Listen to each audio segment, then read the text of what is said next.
Maayong adlaw mga higala.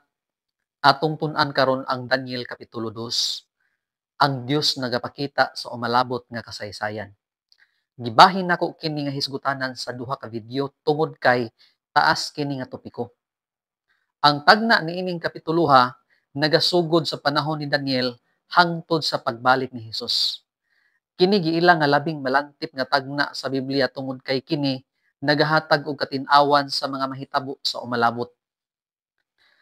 Kini nagahatag sa walay hunong nga kasaysayan sa kalibutan gikan sa panahon ni Daniel hangtod sa katapusan sa kalibutan.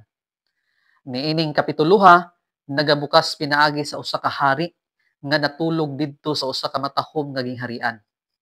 Ang bersikulo 1 nag-ingon, og sa ikaduha ka tuig sa paghari ni Nabucodonosor, si Nabucodonosor nagdamgo sa mga damgo.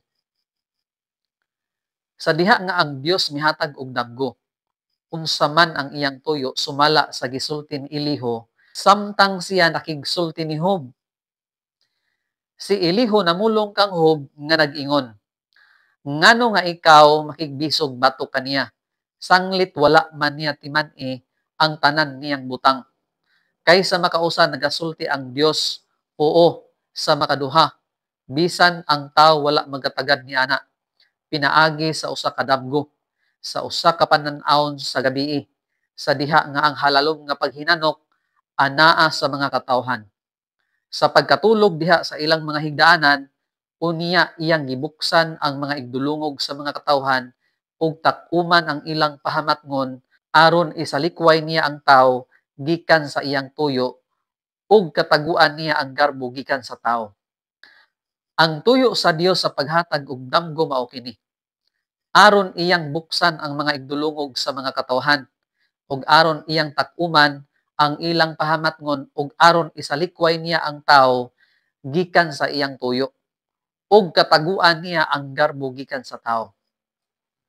Sa pagkatinuod ang Ginoo nagalisod sa pagpakita niining kamatuoran ngadto ni Nabucodonosor sa panahon sa iyang pagmata. Ang Dios nagapadayag niining haria og usa ka hulagway nga makahatag kaniya og kasibot sa pagtuki niini. Sa diha nga ang hari nagmata, iyang gipatawag ang tanang mga mago, mga maglalamat, mga salamangkiro, og mga kaldiyahanon. Og ang hari miingon kanila, ako nagdamgo sa usa ka damgo, og ang akong espiritu nasamok nga buot magpakisayod sa damgo. Ang hari mitubag og miingon sa mga kaldiyahanon, ang butang mibiya kanako, kung kamo dili magpahibalo kanako sa damgo ug ang kahulugan ni ana, kamo pagawatas-watason ug ang inyong mga balay himuon nga pundok sa kinalibang. Ang panghunahuna sa hari nanlimbasog sa paghulagway sa damgo apan kini dili niya mahinumduman. Og niini nga panghitabo tungod kay ang Dios mihatag kang Nabucodonosor og damgo og siya nakalimot sa iyang damgo og sa diha nga siya nagsugo sa iyang mga manggialamon, dili lamang sa pagsulti sa kahulugan sa damgo kundili ang hulagway usab niini nahimong dayag og nabutyag sa tubangan sa hari ang pagpakaaron ingnon sa iyang mga manggialamon kay sila wala may gahom sa pagpahibalo sa damgo sa hari ug sa pagsaysay sa kahulugan niini. Unya ang mga manggialamon mitubag ngadto sa hari nga nag-ingon, walay bisan usa ka tawo sa ibabaw sa yuta nga makapahayag niining butanga sa hari, kay sanglit walay hari ni agalon, ni punuan nga nangutana ni anang butanga sa mga mago, kun inkantador, kun kaldiyahanon. Ug mao'y usa ka butang nga talagsaon ang gipangayo sa hari, ug walay bisan kinsang lain nga arang makapahayag ni ana sa atubangan sa hari, gawas ang mga Dios kansang puloy-anan, wala sa unod. Si kinsa man ang nagapahayag sa damgo sa hari ug sa kahulugan niini. Atong basahon ang tubag sa Biblia nga nag-ingon, unya ang tinago gipadayag kang Daniel, pinaagi sa usa ka panan-awon sa kagabhion. Unya gidayeg ni Daniel ang Dios sa langit. Gipadayag sa Dios ngadto kang Daniel ang damgo ni hari Nabucodonosor. Si Daniel usa ka batan-on nga tawo. Siya may kahigayunan sa pagsaksi sa matuod nga Dios. Ang Dios nagpakita ni Daniel sa panan-awon nga sama sa panan-awon sa hari. Sa pila ka mga gatusan ka tuig, usa niini ang Dios nagtudlo sa mga Ehiptohanon nga prinsipe pinaagi sa baba ni Jose, ang bata nga dili magulang ni Daniel. Basaha ang Salmo 105 bersikulo 17 ngadto sa 22.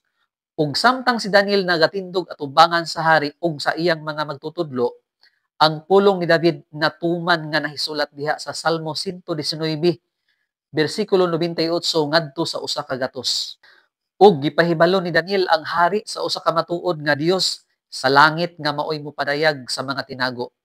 Ug ang Dios nagpahibalo kang hari Nabucodonosor sa mga butang manghitabo sa ulahing mga adlaw.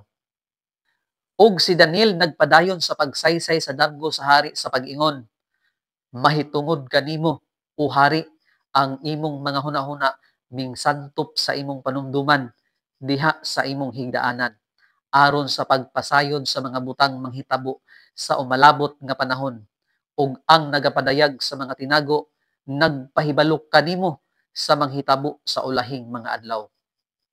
Ang katuyuan sa damgo ni Hari Nabucodonosor mao ang pagpahibalo sa mga butang nga mahitabo sa katapusan nga panahon.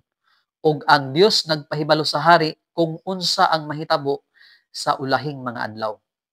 Si Daniel nagpadayon sa pagsaysay sa damgo sa hari nga nag-ingon, ikaw o hari nakakita og nakasud-ong sa usa ka dakong larawan. Kining larawan nga dako uyamot ug kansang kasilaw maayo kaayo mitindog sa imong atubangan. Ang dagway ni ana makalilisang.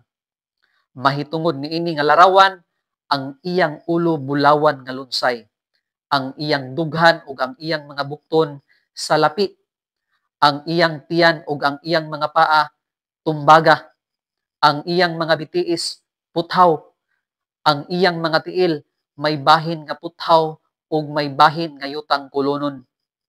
Unsa man ang kahulugan sa ulo nga bulawan? Atong basahon ang tubag sa Biblia nga nag-ingon, ikaw o hari, mao ang hari sa kaharian, kang kinsa ang Dios sa langit mihatag sa gingharian, sa gahom, sa kusog ug sa himaya, ug sa bisan diin nga dapit ang mga anak sa tawo managpuyo, ang mga mananap sa kapatagan ug ang mga langgam sa kalangitan, iyang gihatag sa imong mga kamot ug naghimo kanimo nga agalon kanilang tanan. Ikaw mao kadtong ulo nga bulawan. Nasabtan nato nga ang gingharian sa Babilonia mao ang girepresentahan sa ulo nga bulawan. Kung atong basahon ang Henesis kapitulo 11 bersikulo 1 ngadto sa 9, ang Babilonia gitukod batok sa Dios. Ang iyang mga kagamhanan ubos sa pagdumala sa hari, tawo nga nagalingkod sa trono. Ang pagpanlupig maoy nagapaibabaw niini og dili ang gugma, og wala nay laing gahom gawas sa hari, diin adunay panaghiusa sa tinuohan ug kagamhanan. Ang Babilonia adunay mga napulo ka milya ang sirkumperensya. Ang sulod nga syudad gituyukan sa duha ka paril. Ang sulod nga paril mga 12 ka tiil ang gibag-on, ug ang gawas nga paril adunay 22 ka tiil, ug ang gawas sa syudad adunay duha ka paril usab. 24 ug 26 ka tiil ang gibag-on niini. Kada 55 ka yarda adunay turi, diin kini mga 250 ka buok. Ang kinalutan niini wala magapakita kung unsa gayud ang gitas-on sa paril, apan ang mga tuod nga nahibilin dili mulabaw ang gitas-on sa 40 ka tiil. Ang Babilonia namugna pinaagi ni Nimrod mga pila ka gatusan ka tuig sa wala pa si Kristo. Nahimo kining makusganon nga imperyo sa kalibutan sa 626 BC ug kini gipukan ni Media ug Persia ubos ni Ciro sa tuig 539 BC. Mga higala, atangi ang sumpay niini nga hisgutanan ug atong tun-an sa sunod nga video ang mga kahulugan sa mga gingharian nga gihisgutan sa damgo ni Hari Nabucodonosor. Salamat sa inyong pagtan-aw. Kita-kita ta sa sunod na pod nga video.